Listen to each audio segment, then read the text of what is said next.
Destiny is not a path you find, but a trail you blaze. In the heart of the wild, the truest compass is the courage to take the first step into the unknown. The Chihuahuan desert sun burned the cracked earth without mercy. It was here, among the skeletal remains of yucca and cholla cactus, that the Lakota warrior Akacheta found her. She lay unconscious at the base of a rocky outcrop, her traveling dress torn and bloodied, her fair hair matted with dust. Beside her, wrapped in a scrap of blanket, a baby whimpered softly. Akacheta, whose name meant fighter, moved with the caution of a hunting wolf. He saw the tracks. A small party had left her here, abandoning her to a certain death. He knelt, his fingers gently touching her neck, searching for a pulse. It was faint, but it was there. Her breathing was shallow, and a fever burned on her brow. He noticed the deep gash on her shoulder, likely from a fall. She muttered in her fitful sleep, broken words that floated on the hot air. "Alaric devil, my son." Akacheta carefully lifted her into his arms. She was as light as a fallen leaf. With his other arm, he scooped up the infant. The boy, feeling the warmth, grew quiet. The warrior knew that without aid, they would not survive the coming night. He scanned the horizon. His people's camp was a 2-day journey, but nearby, in a hidden ravine, there was a spring and a small grotto. It was their only chance. He moved forward, his steps sure and silent, carrying the weight of 2 lives that fate had unexpectedly placed in his hands. He walked for hours under the oppressive sun, the woman's feverish heat seeping through his buckskin shirt. The baby, Liam, was quiet, his small form a fragile weight against Akacheta's chest.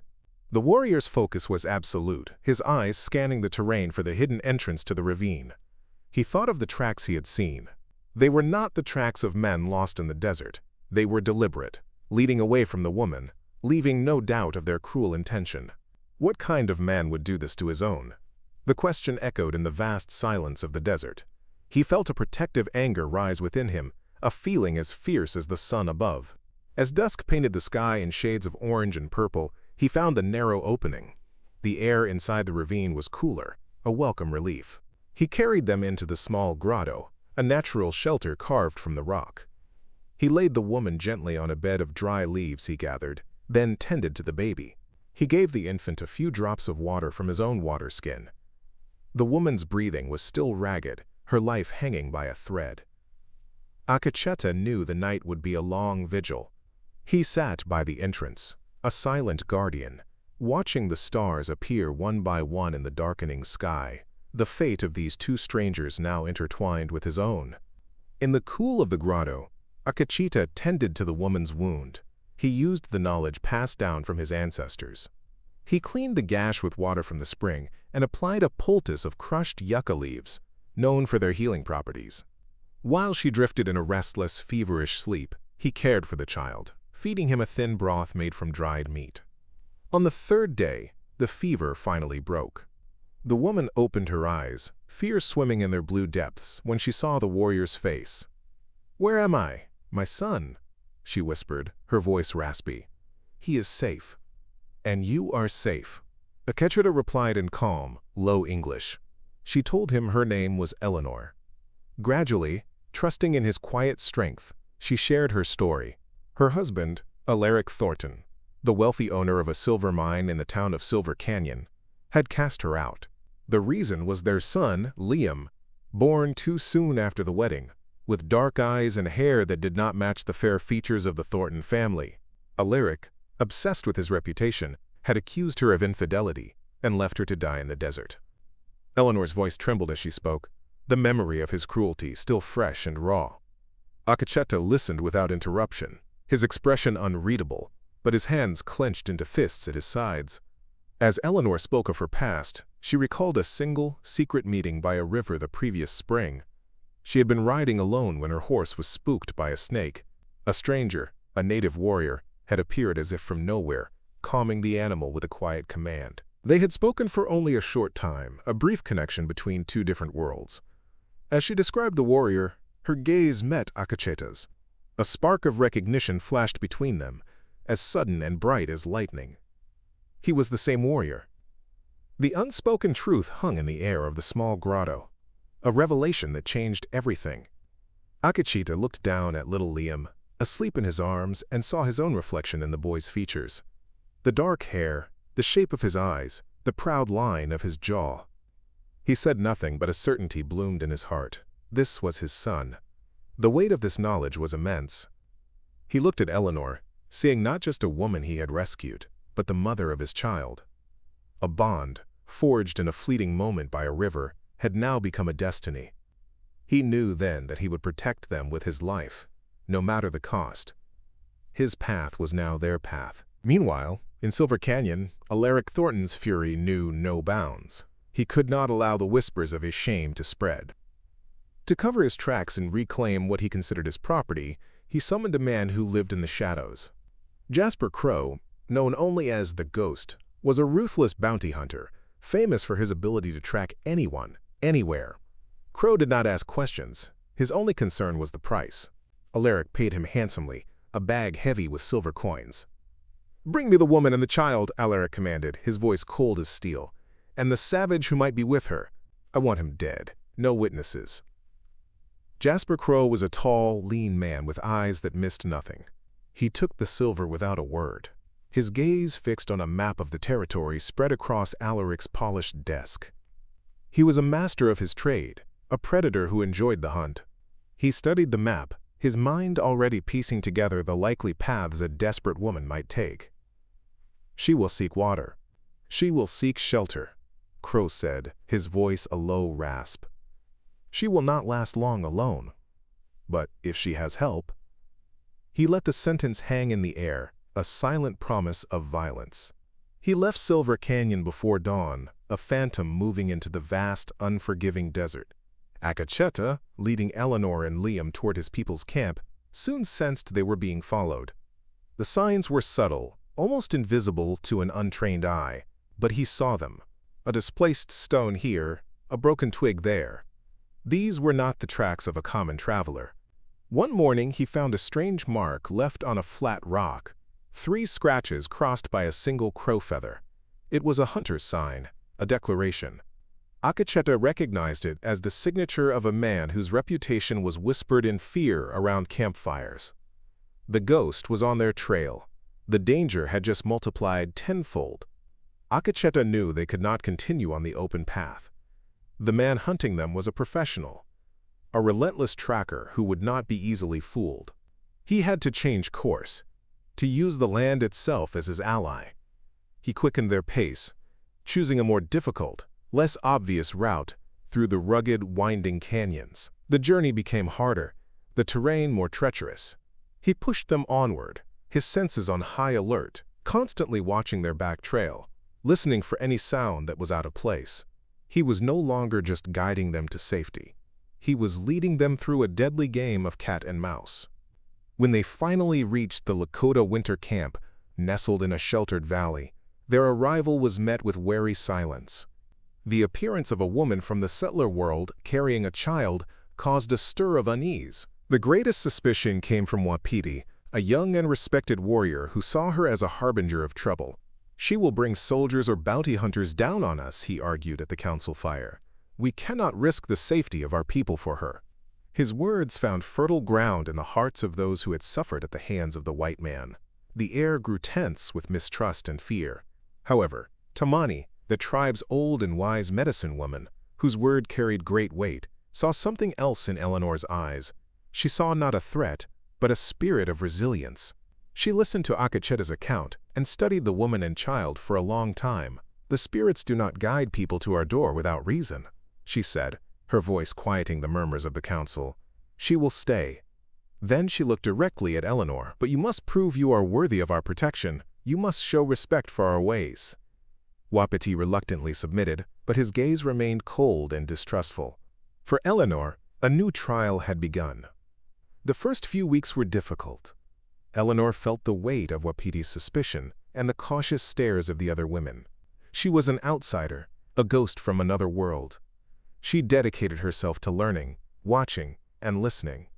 She helped with the daily chores, her hands, once accustomed to fine needlework, growing calloused from scraping hides and grinding corn. Akacheta stood by her, a quiet source of support. He taught her words in his language, explained their customs, and shared stories of his people. In the evenings, they would sit by the fire, the small family they had become, a fragile island in a sea of uncertainty. Eleanor's heart ached with a mixture of gratitude and loneliness. She was grateful to Akecheta for saving her and Liam for his unwavering kindness. A deep affection for him was growing within her, a feeling that was both comforting and terrifying. She saw the way he looked at Liam, a father's pride and love shining in his eyes. But she also knew that their presence was a burden on his people. She had to prove to them, especially to Wapiti, that she was more than just a refugee. She had to find a way to earn her place, not just for her own sake, but for the sake of the man and the child she was beginning to love. Eleanor knew that tears and weakness would achieve nothing. She began to diligently study the Lakota language and customs under Tamani's guidance. The old medicine woman was a patient teacher, sharing her vast knowledge of the land and its secrets. Eleanor learned to identify medicinal plants, to prepare traditional foods, and to read the signs of the changing seasons. Her hands, once soft and delicate, became strong and capable. She was no longer the fragile woman Akecheta had found in the desert. A new strength was taking root within her, born of necessity and a deep desire to belong. The true turning point came when a hunter returned to the camp with a deep, ragged wound from a bear attack. The wound became infected, and even Tamani's potent herbal remedies could not stop the spreading fever. The hunter's life was slipping away. Eleanor, remembering the medical knowledge she had learned from her physician father in Boston, knew she had to act. She approached Tamani, her heart pounding with a mixture of fear and determination. "There is another way," she said softly. "A method from my people. It is risky, but it may be his only chance." Tamani looked at her, her ancient eyes weighing the proposal. After a long silence, Tamani nodded. "Show me." With the medicine woman's permission, Eleanor set to work. She asked for a sharp knife, which she sterilized in the flames of the fire, and strong sinew threads. With steady hands, she cleaned the wound, a procedure that was foreign to the Lakota. She then carefully stitched the torn flesh together. She worked alongside Tamani, combining her knowledge of surgery with the medicine woman's understanding of healing herbs, applying a poultice to soothe the pain and prevent further infection. The entire camp watched in silence, their skepticism mixed with a glimmer of hope. For 2 days, Eleanor and Tamani kept a constant vigil by the hunter's side. On the 3rd morning, his fever broke. A week later, he was walking, the wound healing cleanly. This act transformed the tribe's perception of Eleanor. Even Wapiti began to look at her with a newfound respect. She had not tried to replace their ways, but had complemented them, showing that wisdom could come in many forms.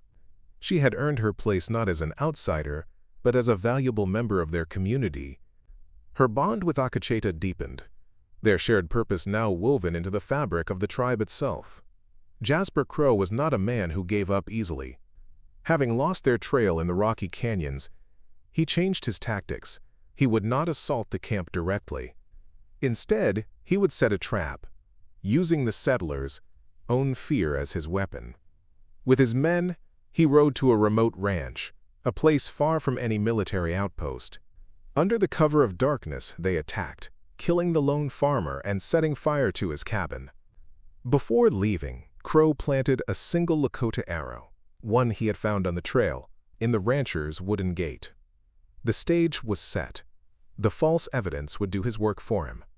News of the brutal attack by savages spread like wildfire, reaching the nearest fort within days. A wave of panic and outrage swept through the settler community. A cavalry detachment, eager for retribution, was dispatched immediately. Now, the Lakota were being hunted not only by a bounty hunter, but by an entire troop of vengeful soldiers.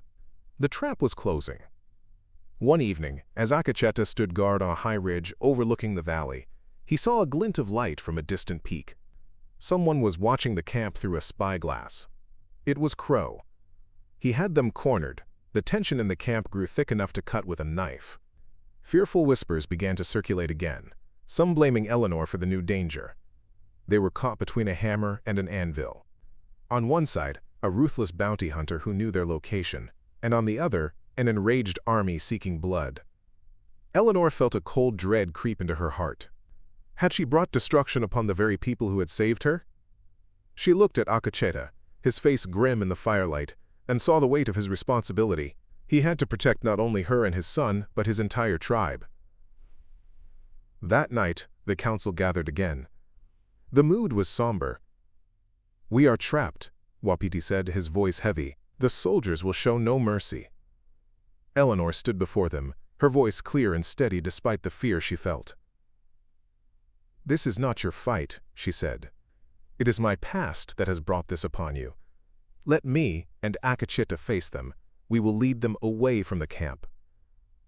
But Tamani shook her head. "No. Your path is now our path. We will face this together. The spirits test us not to break us, but to make us stronger." Akacheta nodded in agreement. They would not run. They would fight. Wapiti, convinced that the best defense was a swift offense, gathered a war party to ambush the soldiers. Akacheta tried to reason with him, suspecting this was exactly what Crow wanted. "It is a trap," he argued. "He wants us to reveal ourselves, to give the cavalry a reason to slaughter us all." But Wapiti's anger and fear blinded him to the logic. Together, Akacheta and Eleanor devised a different plan. They would not target the soldiers. They would lure the puppet master himself, Jasper Crow, into a trap of their own. They had to remove the head of the snake. Using Eleanor's memory of a map she had seen in her husband's study, they identified a narrow, box canyon not far from the camp. It was a perfect place for an ambush. Akacheta, with a small group of his most trusted warriors, set out to create a false trail, one that would lead Crow and his closest men directly into the canyon. Eleanor, despite Akacheta's protests, insisted on going with them. "I know how men like him think," she said. "I can help you anticipate his moves." Reluctantly, he agreed. Her knowledge of the settler mindset could be their greatest advantage. The trap was sprung at dusk. Crow and 3 of his men rode confidently into the canyon, following the carefully laid tracks. Suddenly, rifle fire erupted from the cliffs above. Bullets ricocheted off the rock walls, creating chaos and confusion. Akacheta and his warriors, using their superior knowledge of the terrain, quickly disabled 2 of Crow's men. In the heat of the battle, Eleanor found herself face to face with the bounty hunter himself. He was wounded, his arm bleeding, but his eyes were still cold and deadly. She raised her firearm, her finger on the trigger. She could end it all right there. Looking into his merciless eyes, she saw a reflection of her husband's cruelty. Killing him would make her no better than them. In that split second, she made a choice. She lowered her weapon. "It is over, Crow," she said, her voice firm. At that moment, Akacheta and the other warriors emerged from the shadows, surrounding the bounty hunter. They took him captive without another shot being fired. Her act of mercy stunned everyone, including Wapiti, who had watched the entire confrontation from a high ledge. She had shown a different kind of strength, one that was more powerful than vengeance. From their captive, they learned that Alaric Thornton was with the main cavalry troop, awaiting word from Crow. Now that they held the bounty hunter, they had a chance to end this war. They sent a messenger to Alaric, the captured scout from Crow's party, with a proposal for a meeting. Alaric, alone, would meet Akacheta and Eleanor on neutral ground. Driven by arrogance and the belief that he could still intimidate his wife into submission, Alaric agreed. The meeting was set for the following day on an open plain between the camp and the army's position. Alaric arrived on a magnificent black horse, flanked by 2 of his most trusted officers. He expected to find a broken, desperate woman. Instead, he saw Eleanor standing tall and proud, dressed in finely beaded buckskin. At her side, the formidable Lakota warrior. "You came for your property, Alaric?" she asked, her voice as hard and unyielding as the surrounding rock. "But I was never yours to own. Your pride has cost lives, but it will not bring you me, nor the son you abandoned."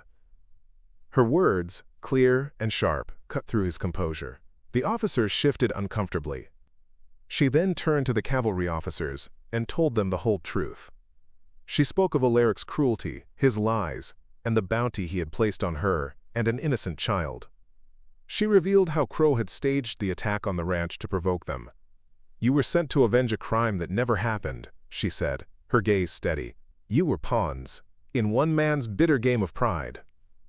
Alaric, seeing the contempt growing in the eyes of his own men and the unbreakable strength in Eleanor, knew he was defeated. His authority crumbled to dust before them all. Humiliated and exposed, Alaric ordered his men to withdraw. He rode away without another word, a broken man.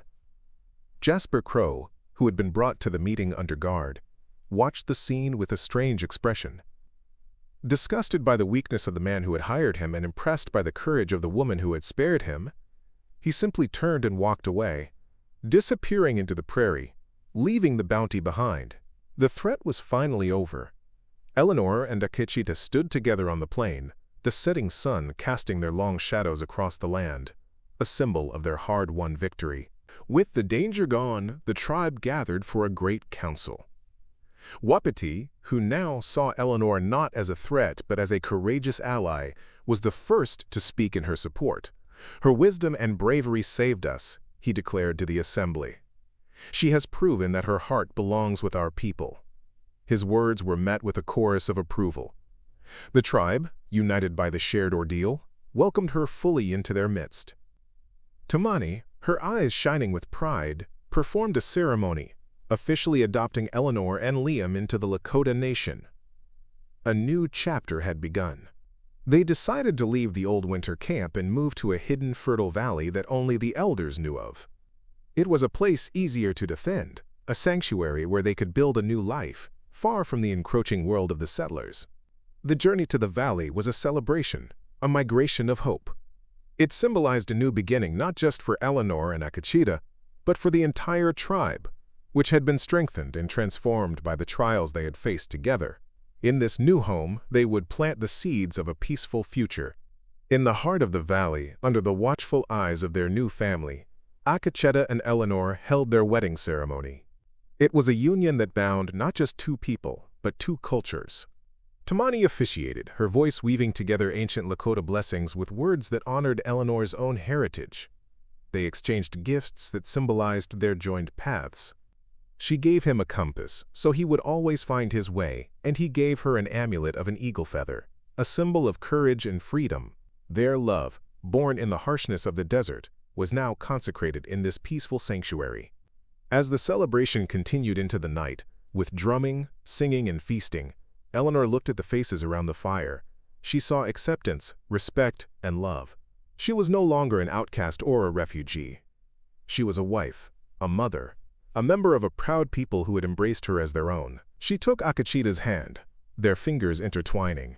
The journey had been perilous, filled with pain and loss, but it had led them here, to this moment of profound peace and belonging. They had found their home, not on a map, but in each other's hearts. 5 years passed. The hidden valley, which they named the Valley of Peace, flourished. The Lakota tribe lived in harmony, establishing a cautious but stable trade relationship with a nearby settlement, where tales of cruel savages had been replaced by stories of a wise people living in the mountains.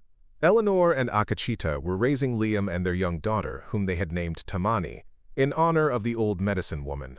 The children spoke both languages fluently, absorbing the wisdom of two different worlds. They were the living proof of their parents' dream. Liam, now a sturdy boy of 5, learned to track animals and read the signs of nature from his father. From his mother, he learned to read books and write his name. He moved between the two cultures with a natural ease that filled Eleanor's heart with joy. Their daughter, little Tamani, was the light of the camp, her laughter echoing through the valley.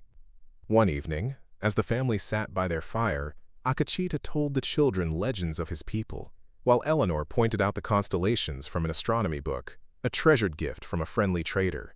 She looked at her husband, his strong profile illuminated by the firelight, and at her children, their faces alight with wonder. She looked at the peaceful village around them, and knew she had found more than just a refuge. She had found a true home. Her past life in Boston and the bitter memories of Silver Canyon seemed like a distant dream. Here, she was not defined by her husband's name or social status. She was defined by her strength, her wisdom, and the love she shared with her family. Their love story had become the foundation of a new future.